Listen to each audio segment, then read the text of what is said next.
Let's start today's discussion with the story. There was once a puppet king in a highly corrupt kingdom, approved by most superior kingdoms except for one.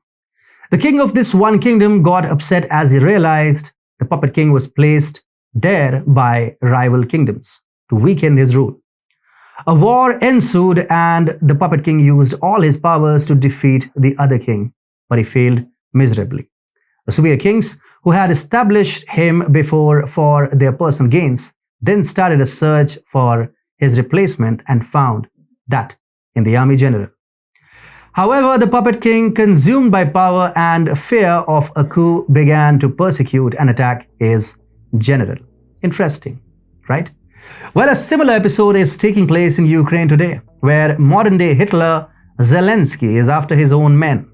And welcome to TFIGlobal, the foreign affairs and geopolitical analysis arm of the TFI Media Group. I'm your host, Mishra. Let's begin. In a real turn of events in highly corrupt Ukraine, Ukrainian President Volodymyr Zelensky has announced that he is set to replace Defense Minister Oleksiy Reznikov with the chief of its military spy agency, one of his closest allies. Reportedly, Reznikov is set to be transferred to another ministerial job and he will be replaced by Kyrylo Budanov, head of the GUR Military Intelligence Agency, said David Arakama, a senior lawmaker and chief of Servant of the People parliamentary bloc and a close aide of Zelensky. In a string of resignations and dismissals that followed the corruption scandal late last month and Zelensky's promise that Ukraine would adhere to Western standards of good governance, this sudden reshuffle will be one of the most striking ones since the war started. For the unaware, Ukraine's defense minister Oleksiy Reznikov is the second most known man in Ukraine for the Western allies. He is one of the most prominent faces of the war against Russia. Now, he's under fire on the home front as investigations into alleged government corruption have rocked the country. Kiev's officials have been at pains over the course of the war to attempt to show that the nation is pulling together and cleaning up its act on corruption in a bid to chart a course toward the EU. So the revelations of the two probes on Reznikov have come as a severe blow. As per Politico, both of the investigations into Reznikov are related to war profiteering and do not involve military action, according to Zelensky's office. The Defense Ministry was involved in a case around inflated military ration purchases, which has since grown into Kiev's top news story. The Deputy Minister of Infrastructure was also dismissed almost simultaneously in a case involving an overpriced government purchase of electrical generators. Both matters are being looked into, according to the Ukrainian National Anti-Corruption Bureau. As the news of the reshuffle became public, Reznikov expressed his shock. He told the Ukrainian Fakti ICTV online media later in the evening that the transfer to the new ministry was news to him. Reznikov had earlier on 5th February claimed that Zelensky is unlikely to make any decisions regarding a reshuffle. Reznikov was quoted as saying, "If I unexpectedly received such an offer from the President of Ukraine or the Prime Minister, I would decline it because I do not have the expertise to do anything else."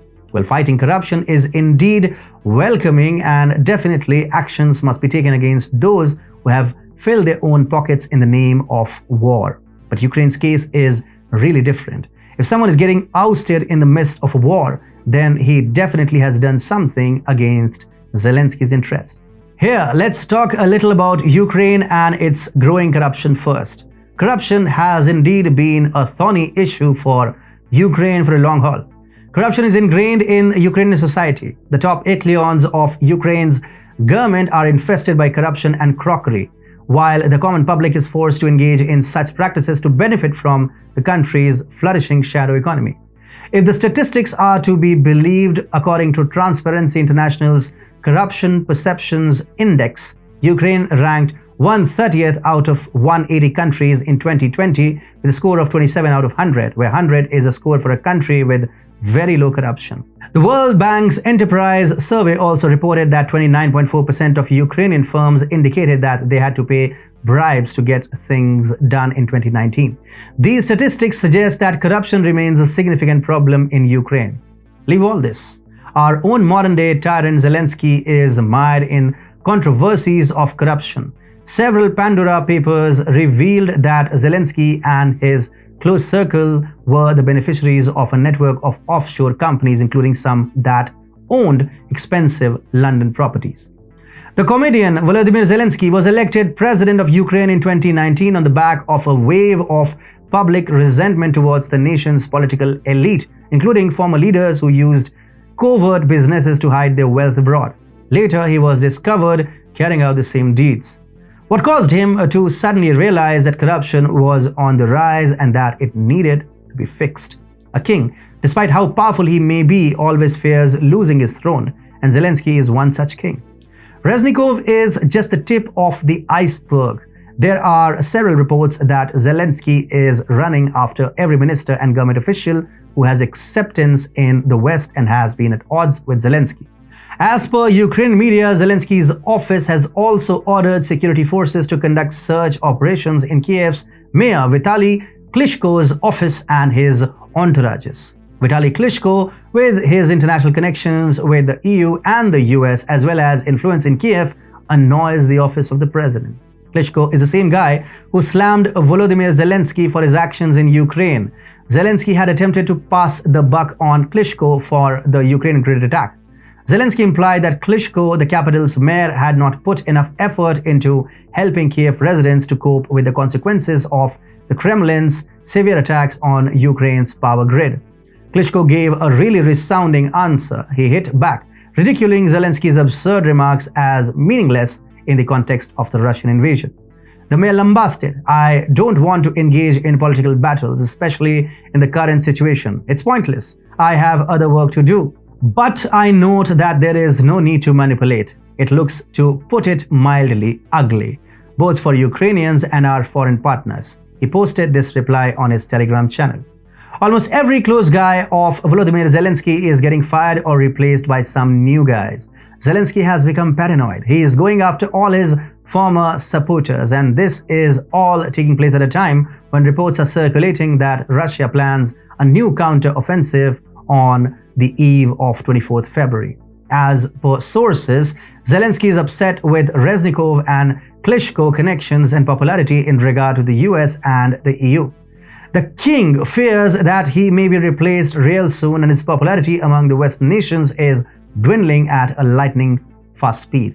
The start of the Ukraine war, Zelensky became the blue-eyed boy for the West as he was the sole guy standing tall to Putin's attack on Ukrainian neo-Nazis. He got the support, aid, and even backing of his own men to tackle Russia. But man, oh man, what a colossal failure he became. Despite being popular and so-called brave, Russia took away Kherson, Zaporizhia, and other major cities of eastern Ukraine. Currently, Russia eyes Donbass, and if that goes away, Ukraine is bound to be limited to just Kiev. Zelensky also circulated the news of the ghost of Kiev to show the bravery of Ukraine. The news later came out to be false. He then claimed that Russian soldiers were getting slain in thousands every day. That came out fake too.